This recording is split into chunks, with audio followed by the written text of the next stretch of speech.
Smart people delude themselves, or as Ruint. I take Blue Tribers by surprise when they learn that I have no interest in bonding over a shared contempt for rural conservatives. I'm like the indigenous kid who got sent to the colonizers' boarding school. I can mingle with the upper castes, but I'm not interested in grousing about the uncouth savages. I'm savage adjacent, as Ruint. I took in the 2024 solar eclipse with a bunch of smart lefties. The setting was isolated and idyllic. I brought my dog, who lives her life on a leash, and she got to spend 4 days roaming at will, surrounded by humans and sometimes other dogs. Even for a dog, she is an intensely social creature, and it was a delightful experience for her. It was a great environment in which to take in the eclipse, and a much-needed break from the regular routine for both man and dog. I had a marvelous time, and I genuinely enjoyed the company of the people I was with, all but one of whom were strangers to me beforehand. I say this up front because I'm going to spill some ink describing how we disagreed with one another, and I want to be clear that I had a good time in their presence and wish them well. Some of the attendees were sophisticated folk from the prosperous north-south corridor that runs from Fayetteville, Arkansas, up to the Missouri border. This corridor runs through Springdale, the home of Tyson Foods and J.B. Hunt Trucking, and Bentonville, home to the global HQ of the Walmart Corporation. The concentrated corporate presence, the Walton wealth, and the University of Arkansas make this corridor an island of cultural blue in an inland sea of rural red. The other contingent at the eclipse gathering flew in from Oregon and California. I can only imagine how I came across to these people, and I'm conscious of how likely I am to imagine wrong. I'm educated and well-spoken. My natural accent is the same Midwestern accent that professional broadcasters adopt in the process of scrubbing away their more distinctive regional American accents, and I've had a fair bit of voice training. At the same time, I'm missing 3 of my front bottom teeth. I brought 16-ounce cans of Miller High Life to a gathering where most everyone else brought wine. My big friendly dog wears a robust collar with an American flag patch velcroed to it. And my host brought his copy of my novel, Fear and Loathing in the Kuiper Belt, Gen X science fiction, to the gathering, where it lay on the breakfast bar or on the coffee table for all to see. Early on, I got pulled into a conversation about wine, a topic on which I am not particularly knowledgeable. But it involved Australian Shiraz. I lived south of Perth, Australia for 6 months, back at the turn of the century, and I took many a road trip down into Australian wine country, so I had something to contribute to the conversation. The gentleman who knew the most about wine and whose conversational court I was merely visiting, apropos of nothing, jumped conversational tracks and went from talking about wine to lamenting the cognitive dysfunction of the followers of the Orange Jesus. I described this transition as abrupt, but it didn't come as any surprise. When I lived in NYC, I attended plenty of social gatherings where educated, progressive people cemented their affiliation with one another by invoking bigoted stereotypes about the rural denizens of flyover country. I used to take it personally. I've encountered it so often and for so long now that it doesn't raise my hackles like it used to. I'm sometimes tempted to play along and see how gross they'll get with their caricatures, but that feels dishonest. My current modus is to let them know that preening over the stupidity of cultural conservatives is no way to build rapport with me. I live a solitary existence, but when I do get together in meat space with living human bodies, I tend to associate with Blue Tribers. Because of my family history, I have a foot in both tribal camps, but also stand apart from each. Even so, the phrase Gray Tribe did not pass my lips this past weekend. I used to identify with that label back when the Gray Tribe meant those people who disdained the whole woke-based cultural conflict. In addition to having no interest in promoting totalitarian humanism or defining themselves in opposition to it, Gray Tribers share an affinity for information technology, crypto, and the American conception of libertarianism. I identified with all of that, but these days I'd rather not associate myself with the Lords of Tech, effective altruism, or its mutant cousin, effective accelerationism. No, I didn't fly the gray banner, I just failed to salute the blue standard or recite the Blue Tribe's shibboleths. My hope was that I could stand as an experiential counterexample to their image of anyone who does not align with the dictates of urban educated progressivism. Given that I consumed a lot of beer, wine, and other disinhibiting substances, I fear I came on too strong and too loud in some of the evening discussions. I think I kept closer to my intention during the daylight hours. One person from Oregon, though not from Portland, told me that the Proud Boys came to Portland to beat up gay people, and that Antifa was there to protect the innocent. I told her that sounded like a Blue Tribe self-justifying narrative to me. My view is that young men imagine that they are at their best when doing battle with other young men. The struggle can be with the armed forces of a foreign nation, a rival street gang, or advocates of a rival cultural ideology. The particulars take a back seat to the solidarity and sense of meaning they derive from the conflict. Chris Hedges put his finger on this dynamic in his book title, War is a Force That Gives Us Meaning. Even the most anti-war zealot can't help but praise the violence perpetrated by people who share their tribal affiliation. Nothing provides a solid sense of purpose and meaning like banding together with your people to defeat an enemy force. Both the Proud Boys and Antifa knew when and where the other side planned to assemble in Portland, and they assembled in the same location at the same time in order to meet their tribal enemies in combat. Both sides cast themselves as the heroic defenders of something worth protecting. In another discussion, the wine aficionado, who again I had an agreeable time with, characterized the flat earth mindset as evidence of the stupidity of right-wingers.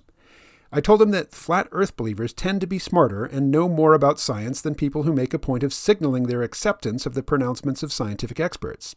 It takes more knowledge and brainpower to stand against scientific orthodoxy than it does to accept the pronouncements of credentialed authority figures. I didn't throw this in his face. But it was during the flat earth discussion that I had to choke back the urge to point out that the wine aficionado asked me how to pronounce Kuiper Belt, and was surprised to learn that it was an actual region of our solar system, and not just an artifact of my science fiction world building. People who assert their belief in the science typically don't have much use for or interest in the details of subjects like geology, astrophysics, or astronomy. Their interest in science is limited to where it overlaps with cultural struggles. For a non-COVID example, they're likely to agree that we're living in the Anthropocene, the age when humans are ruining the planet, but they tend not to be familiar with the International Union of Geological Sciences or its Internal Commission on Stratigraphy. That's the body that gets to decide what the layers in the Earth's crust, and thereby the periods of time in which those layers were formed, are called. The ICS has consistently rejected petitions to rename the current geological epoch the Anthropocene. Despite the assertions of practitioners of ecology, anthropology, and critical studies, we continue to live in the Holocene epoch. Another Blue Tribe shibboleth is misanthropy. I heard repeatedly over the course of the long weekend that the human species is contemptible, that we've destroyed the Earth, and that we have no right to export our destructiveness to other planets.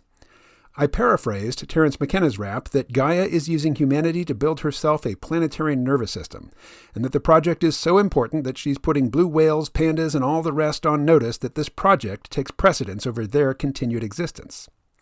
That didn't go over well. So I offered my own variation. Biological life on Earth has been around for something like 3.5 billion years.